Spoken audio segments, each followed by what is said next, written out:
So hello guys, for today's vlog is magpapalit tayo ng ating fuel filter sa ating Honda Click V3. So bago yan guys, is tatanggalin natin ang tornilyo dyan sa ating tangke banda. Yan yung cover na plastic, tatanggalin po natin. Bali dalawa po yan guys. So kung magpapalit kayo ng guys, ng fuel filter, napakadali lang yan guys. Hindi nyo na kailangan pumunta sa mga mekaniko guys, na sisingil na kayo ng malaki yan. Basta may tools na kayo, kayang-kaya yun. Excuse me. So pagbaklas ng guys, ng fuel pump natin guys, hindi mo na kailangan tanggalin yung guys, yung U-box natin. Hindi natin kailangan tanggalin yan guys kasi maluwag naman yan dyan. Ayan, bali nabutin natin yun. Okay. Ilayin natin yung sa may fuel pump, ilayin lang natin yan. Para may sakit yung dyan sa may hose. Yan. Ilayin nyo lang pataas. Tapos itabi nyo lang sa gilid, itago nyo lang siya. So yan, itatabi lang natin yung wire na yan. Okay. Igilid nyo na siya guys para hindi siya sagabal sa paggawa natin.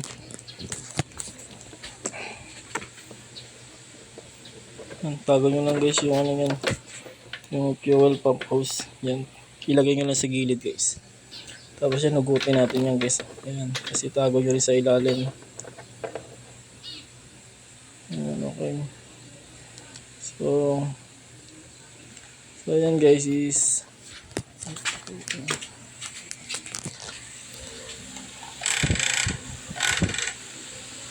guys is gagamit tayo ng 10mm close range. Ayan. Ayan. Counterclockwise lang guys. Sarado mo natin yung tangke, baka tumae yung ibon. Ayan, madali lang yun. Basta guys, huwag nyo i-skip tong video. Tuturuan ko yung step by step. Yan, luwagan nyo muna lahat. Yan, ayun lang kailangan yung tools. Close range lang. Pero maganda yung sakit na lang maganda. O, di kayo mahirapan. Pero yan, okay na din yan. Huwag lang gagamit ito open range para hindi siya mabilog. Yan guys, tanggalin nyo lang yung isa-isa.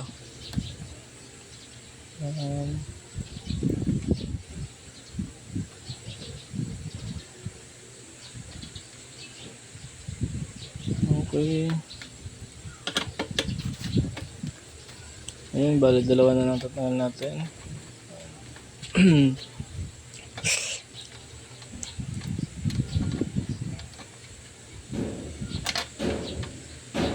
So dyan guys, sa motor ko na yun guys is nagpalit ako ng fuel pump motor dyan. Meron na akong vlog dyan sa aking YouTube channel, panoorin nyo na lang po kung paano magpalit ng fuel pump motor na hindi nyo na kailangan bumili ng isang buong fuel pump AC. Para fuel pump motor lang guys, halagang 500 lang guys. Oo.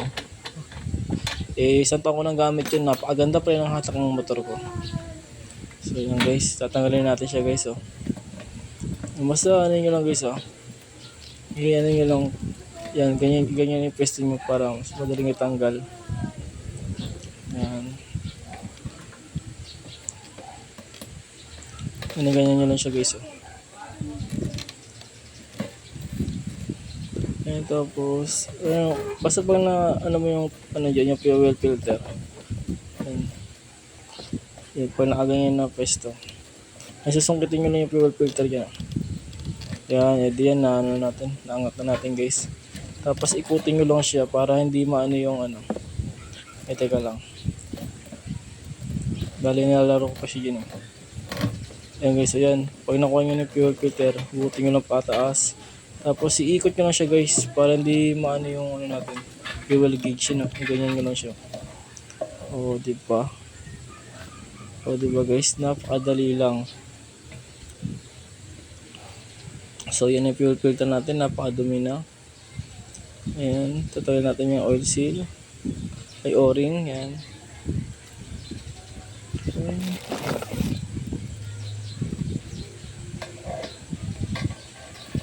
Ayan, gagamit tayo ng magnetic stick. Tatanggal natin yung kalakalawang sa gilid. Grabe yung kalawang niya guys.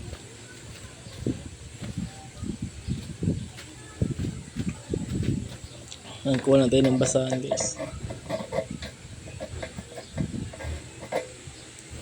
Yan, basta natin siya ng magnetic stick. Yan, punasan na natin. Tapos, bale may mga natapon din yan sa loob ng tangke natin na mga kalawang din na bakal siya na kalawang na maliliit. Pero namamagnet pa rin po siya.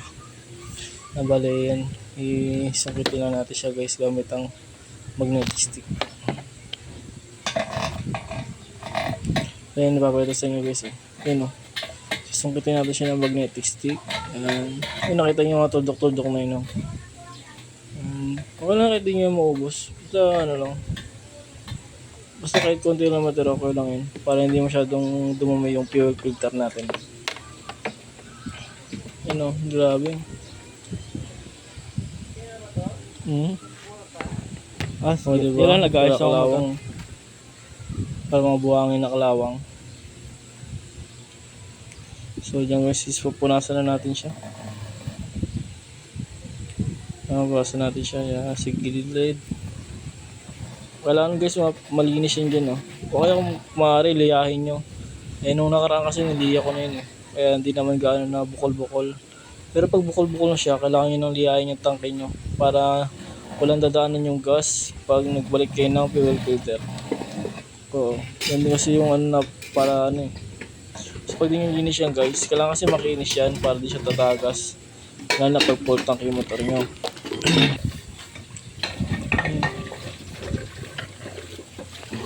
So yan guys, papaidal natin siya ng grasa guys. Konti lang guys, sa gilid lang.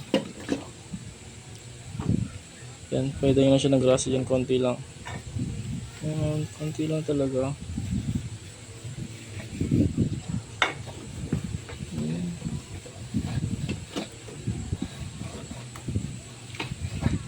Ayan, punas-punasin nyo ng grasa yan guys.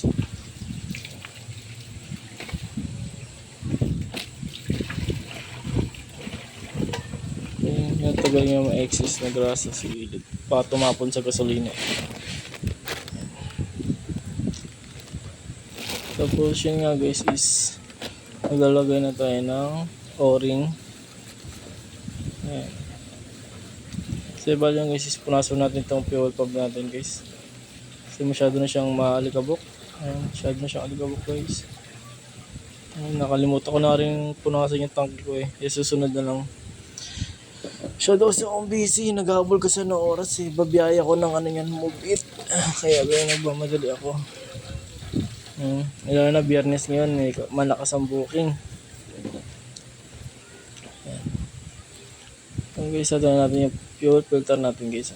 Madali lang yung tanggalin guys. Kasi may guide naman yung paano mo siya ikot. Ipapaikot mo lang yun. Yan ganyan no, ikutin mo lang siya. Hindi pala siya naman ng camera. Pero madali lang yan guys. Naputol pa nga. Yan, tapon na yan. Okay. Yan, punas-punasan lang natin guys. Para malinis naman tignan kahit pa paano.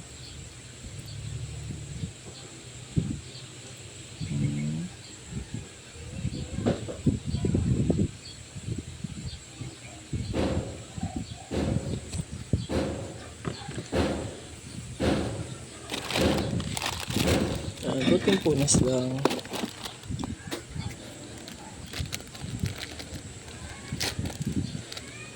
Sana guys isyagaan nyo panoorin itong video ko guys kasi nag-umpisa pala ako mag-vlog, gumawa ng content. Ay, napakahirap talaga gumawa ng content guys. Kaya ang ginagawa ko, nagbo-voice over ako. Kasi ang hirap magsalita habang gumagawa. Ayun, lalagyan natin guys yung o-ring. Yan yung unang ilalagay natin guys. Yan, o-ring dyan. Yan, ilalagay natin sa bilog na yan. Okay. Tapos yun naman, fuel filter naman guys. Kakabit natin sa fuel pump natin yan. Pero kailangan mo natin ilagay yung o-ring na maliit. Yan, para hindi siya sa mga. Yan, tusok na yun. Yan. Importante yan guys. So baka yung iba guys nagkakamali, ang nilalagay nilang fuel filter is pang Honda Click V2. Yung kulay orange siya. Bale hindi yun pwede sa Honda Click V3 natin guys kasi malaki yung butas nun. Ang mangyayari niyan guys, pag yun yung kinabit mo is mga 2 bar, 1 bar pa lang yung gasolina mo is sumahagok na siya. Nakakala mo maubusan na siya ng gas. Pero ang inisip ng iba, fuel pump motor yun. Yun ang mali guys. Ang mali talaga nung guys is mali ang kinabit na fuel filter. Kaya kung maglalagay ng fuel filter guys, dapat yung bilhin nyo talaga is pang Click V3 o kaya pang XRM 125 yan. Sukat yan guys, sa malitan yung butas. So yan nga guys, ibabalik na natin ang ating fuel filter. Yan, fuel pump motor, yung fuel pump asin natin, babalik na natin. Yan, dandan lang guys. Nakalimutan ko ilagay kagad yung yan yung o-ring natin sa para sa taas. Yan, stretch naman yan eh. Yan, ganyan nyo lang. Yan. Ano, napakadali lang ikabit guys. Pag dinala nyo pa sa mechanic yan, singilin pa kayo ng 500 na labor yan. Napaka-basic lang yan. Yan. So basta guys, yung pagbabalik niya guys, kailangan pantayin mo talaga sa butas guys. Para hindi siya tumagas kung mag-side stand kayo or full tank yung motor nyo. Yan din kasi minsan yung nagkakos ng sunog. Yung ganyan yung tumatagas yung gasolina dyan.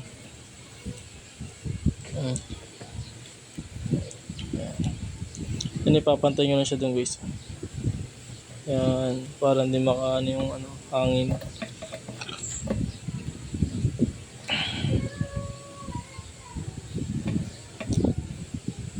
Yan, ayusin nyo lang yung o-ring sa taas. Para wala talaga lalabasan na gasolina yung ating tangke. Pantay nyo siya guys.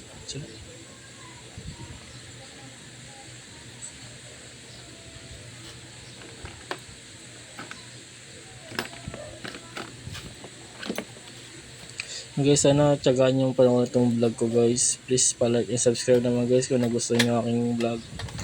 Pasensya na po kayo, ganito ako mag vlog eh. Wala akong sports cam. Maganda sana habang gumagawa is na-record yung video. Sa akin naka-steady lang kasi yung camera ko. Kaya hindi masyadong malapit yung kuha ko. Medyo malayo. Sinabit ko lang yung cellphone ko dyan sa sa upuan ko. Inano ko lang siya electrical tape para di gumalaw. So guys, ibabalik na natin yung lock natin. Yan. Yan, kamayin muna natin guys para hindi siya mabilog. Yan. Kailangan guys, ipit na ipit yan guys.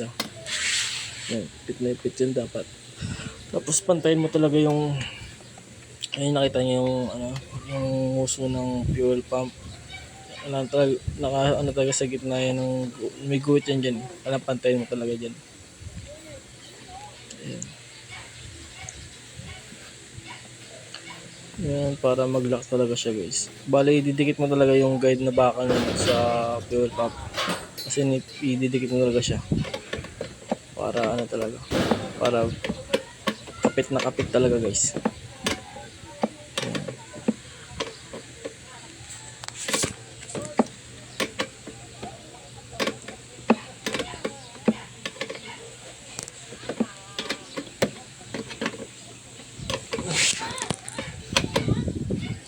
Ikutan natin guys.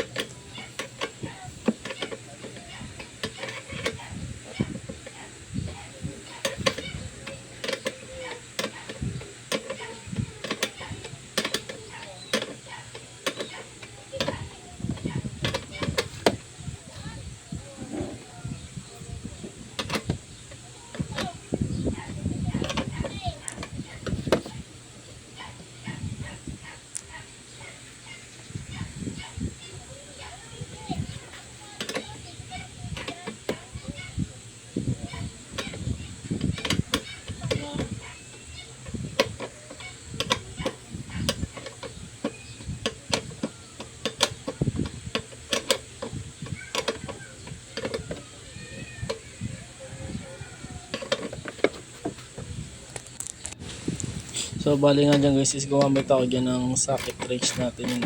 Ayan yung automatic para mas mabilis. Nahirapan ako sa close wrench yun kaya gumamit na ako yan.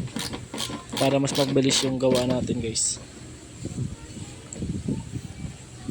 Ayan.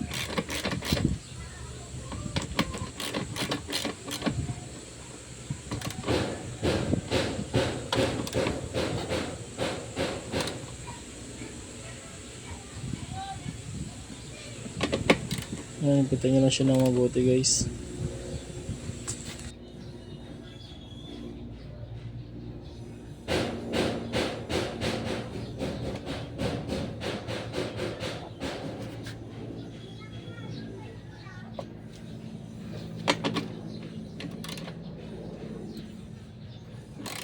Bale dyan nga guys is nilawagan ko ulit siya kasi nga hindi pumantay yung uso ng fuel filter niya sa may guide dun o sa may dulo. So lang guys, pantayin ko natin guys, gitna talaga natin yan para no more tagas talaga. Ano, galawin nyo talaga siya. Yan, okay, nagalaw na natin. Ano pa, magitna na siya.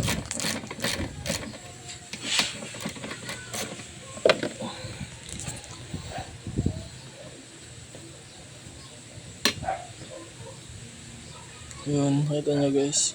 Yan, kailangan pantayin talaga yan dyan.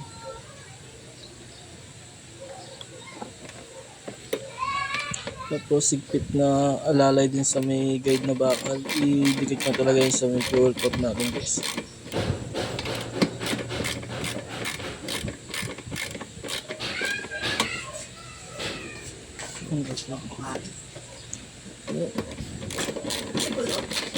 Wala pa.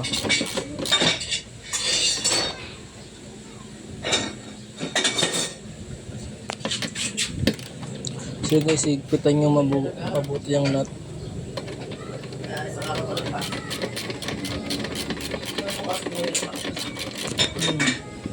Yung pala, may pinagmanahan pala sa ama. Kaya hindi pa natin politik nung naaral na high school. First year din yun. Sabi nila kumakas sa matay sa kagano. Pwede na rin. Akala nila mama, nagpapapasok daw yung pasang professional na diretso, isang buwan daw sa computer shop, tapos tinataon na uwian. Uwi din siya. Pero gano'n sa computer shop. So yun nga guys, is pagkatapos natin siyang yun, is babalik natin yung mga ayun socket na binalik natin. Tsaka mga hose, yan, babalik natin yan guys. Yan yung sa may fuel pump natin, fuel pump hose natin. Tapos ipipilit mo yung pailalim. Dun, narinig yung tumunog yan. Nakalock na yun. Tapos yan, yan lalagay natin yan dyan eh. Para yan sa ano, overflow na gasolina. So yan guys, oh. Kailangan guys, ganyan talaga siya, pantay siya na ganyan, no. Yan yung sinasabi ko siya, kailangan pantayin nyo. Yan. Alright. So bali yan guys, bago natin yan ibalik yung takip niya guys, isa-testingin natin siya, isa-sidesta natin yung motor niya yan guys. Yan, ibababa natin yan. Sidesta natin yan, no, na patumba na siya. Yan. Para malaman natin guys kung mag-leak siya o hindi. Yan, ginanyan ko talaga yan guys. Okay. Bale, sa part na yan guys is okay yung pagkagawa ko guys. Wala siyang sign na tumagas yun. Alright, tuyong tuyo. Alright. So, babalik ang tanke. Yun lang guys. Maraming salamat. Please like and subscribe. Bye-bye!